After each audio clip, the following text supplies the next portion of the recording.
Imagine a world where everyone treats each other with dignity and respect. A world where, when problems arise, we all work hard to do right by each other. In the Bible, this way of treating each other is called doing righteousness.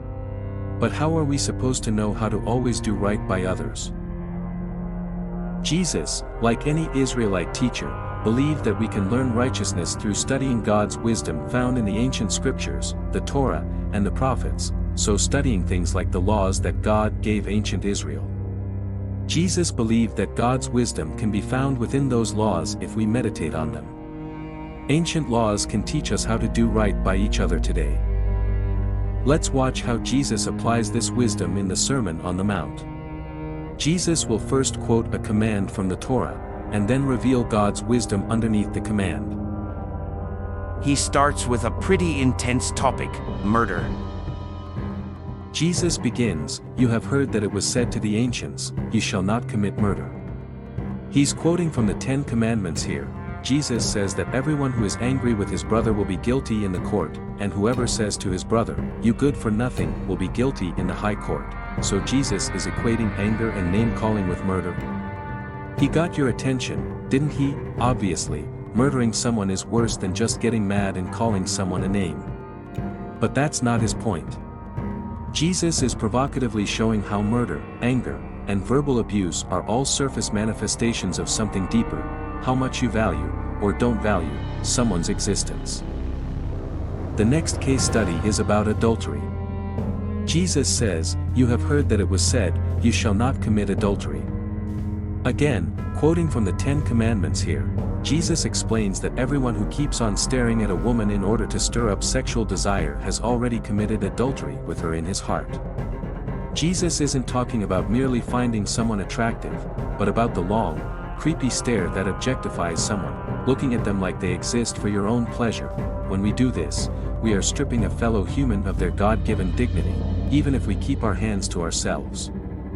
This is so serious to Jesus that he goes on to say, "If your eye or hand is causing you to sin, cut them off."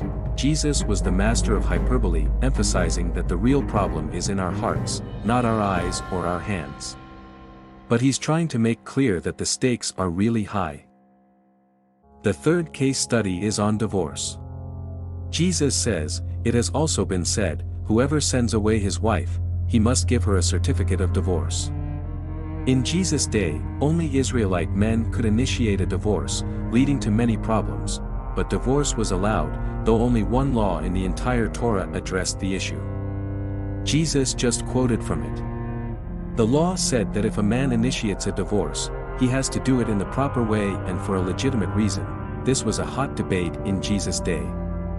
Some Torah scholars believed the law allowed for divorce only in the case of adultery, while others argued it allowed a man to divorce his wife for any reason, even dissatisfaction with the marriage. Jesus enters into that debate, siding with those who limited legitimate divorce to cases of adultery to protect women. He says, "Any man who sends away his wife except for a case of sexual immorality makes her the victim of adultery." If a man divorces his wife for an illegitimate reason, his marriage covenant is actually still intact, meaning any new marriage is an act of adultery. Jesus explicitly assigns blame to the men, as their selfish choices force women into vulnerable situations. Through these case studies, Jesus reveals that God's wisdom is aimed at our core desires and motivations that affect how we treat people. Real righteousness means treating every human like they have ultimate value. Someone could strictly follow these rules about murder, adultery, and divorce, but still dishonor and objectify people in other ways. For Jesus, real righteousness and wisdom mean treating everyone with ultimate value. Imagine if we all valued others that much, what kind of world could we create?